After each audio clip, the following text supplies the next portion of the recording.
PUBG Mobile ရဲ့ 3.9 update နဲ့ပတ်သက်ပြီးတော့ပြောင်းလဲလာတဲ့အရာများအကြမ်းမြင့်ချိန်မှာဆိုလို့ရှိရင်တော့ PUBG Mobile က 3.9 update ထွက်ရှိတော့မှာဖြစ်ပါတယ် 3.9 update မှာဆိုလို့ရှိရင်တော့ PUBG Mobile နဲ့ Transformer တို့ရဲ့ collaboration ရောက်ရှိလာမှာပဲဖြစ်ပါတယ် 3.9 update မှာဆိုလို့ရှိရင်တော့ RPA 14 အပြင်နောက်ထပ်လူတိုင်းစိတ်ဝင်စားမယ့် event ကိုအနေနဲ့ကတော့ ASO ထွက်ရှိလာမှာပဲဖြစ်ပါတယ် ASO အနေနဲ့ကတော့ Dragon Theme ကိုအခြေခံပြီးတော့မှထွက်ရှိလာမှာဖြစ်ပြီးတော့female နဲ့ male version တစ်ခုထွက်ရှိလာမှာဖြစ်ပါတယ် ASO event မှာပါဝင်လာမယ့် upgrade gun skin ကတော့ AW1 gun skin ပဲဖြစ်ပါတယ်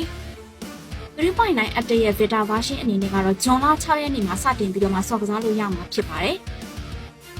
PUBG Mobile ရဲ့ထွက်ရှိလာတဲ့ update တွေထဲမှာပြောင်းလဲမှုအများဆုံးကတော့ Erangel Map ပဲဖြစ်ပါတယ်အခုဆိုရင် PUBG Mobile 3.9 မှာဆိုလို့ရှိရင်ကတော့ Erangel Map 4.0 နဲ့အတူတွေ့မြင်ရတော့မှာတေချာတလောက်ရှိနေပါပြီ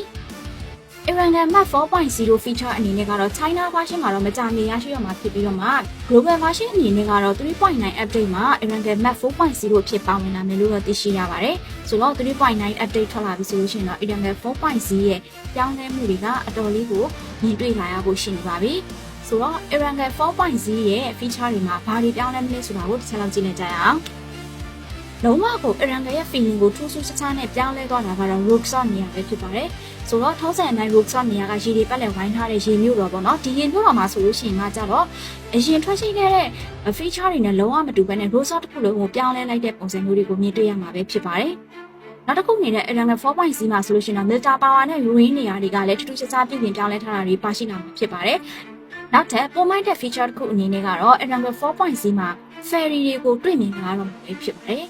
ဆိုတော့ Metro တွေပုံမှန်အတိုင်း military base ကိုသွားမယ်ဆိုလို့ရှိရင်ကျတော့တရားထည့်ရမယ်မြစ်ကူးရမယ်စသဖြင့်ပေါ့နော် military base ဘက်မှာစုံကြမယ်ဆိုလို့ရှိရင်လည်း enemy တွေအနေနဲ့တရားပေါ်ကနေကားနဲ့ဖြတ်တာမျိုးတွေဒါမှမဟုတ်လို့ရှိရင် bridge ကန်ပြီးတော့မှဖြတ်ကူးတာမျိုးတွေနောက်တစ်ခုကတော့ speed boat တွေနဲ့ဖြတ်ကူးတာမျိုးတွေ glider နဲ့သွားတာမျိုးတွေပုံမှန်အတိုင်းအဲ့လိုသွားကြတယ်ပေါ့နော်ဒီတစ်ခါ feature အသစ်မှာပါဝင်လာတာကတော့ ferry 2 စီးပါဝင်လာမှာဖြစ်ပါတယ်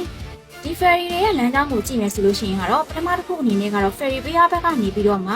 military base ကိုဖြတ်သွားခဲ့တဲ့ ferry တစ်စီးရဲ့နောက်ထပ်အနေနဲ့ကတော့အပေါ်ဘက်ချမ်းမှာကြည့်မယ်ဆိုလို့ရှိရင်ကတော့ fan ဘက်ကနေပြီးတော့ Noble Reply ဘက်ကိုသွားတဲ့ ferry ဆိုပြီးတော့မှနှစ်ခုပေးရမှာဖြစ်ပါတယ် Noble Reply ကိုသွားမယ့် ferry အနေနဲ့ကတော့တကားကိုဖြတ်ပြီးတော့မှသွားရမယ့်အနေနဲ့မှဖြစ်တဲ့အတွက်ကြောင့်မလို့နည်းနည်းလေးတော့ enemy တွေကိုသတိထားပြီးတော့မှဖြတ်ပြရမယ့်ပုံစံမျိုးမှရှိပါတယ်ဒီ ferry ကိုကြည့်လိုက်မယ်ဆိုလို့ရှိရင်တော့ cover တွေဘာတွေရှိပေမဲ့လို့အခန်းတွေတော့မရှိဘူးပြစ်နေဆိုရင်တော့ enemy တွေအချင်းချင်း ferry ပေါ်မှာပြစ်ခတ်လို့ရတဲ့အနေအထားမျိုးတွေကိုတော့တွေ့ရတယ်နောက်တစ်ခုကကြတော့ ferry တွေကစိုက်ရောက်တာပဲဖြစ်စီထွက်ခွာကနေပဲဖြစ်စီဖုံးတန်ပေးမှာဖြစ်ပါတယ်ferry အနေနဲ့ကတော့ရတန်ဖို့အတွက်ကတော့စက္ကန့်20အချိန်ပေးမှာပဲဖြစ်ပြီးတော့မှအဒီစက္ကန့်20အတွင်းမှာကတော့လုံခြုံမှုရှိအောင်တော့စူးစမ်းကြရမှာဖြစ်ပါတယ်နောက်တစ်ခုအနေနဲ့ကကြတော့ထုံးစံအတိုင်းပေါ့နော်ဒီ speed boat တွေဘာတွေဆိုလို့ရှိရင်မစုတို့ကပောက်ခွဲပြလို့ရတယ်ဒါပေမဲ့လို့ဒီ ferry တွေကိုကတော့ဖြတ်စီပြလို့လုံးဝမရပါဘူး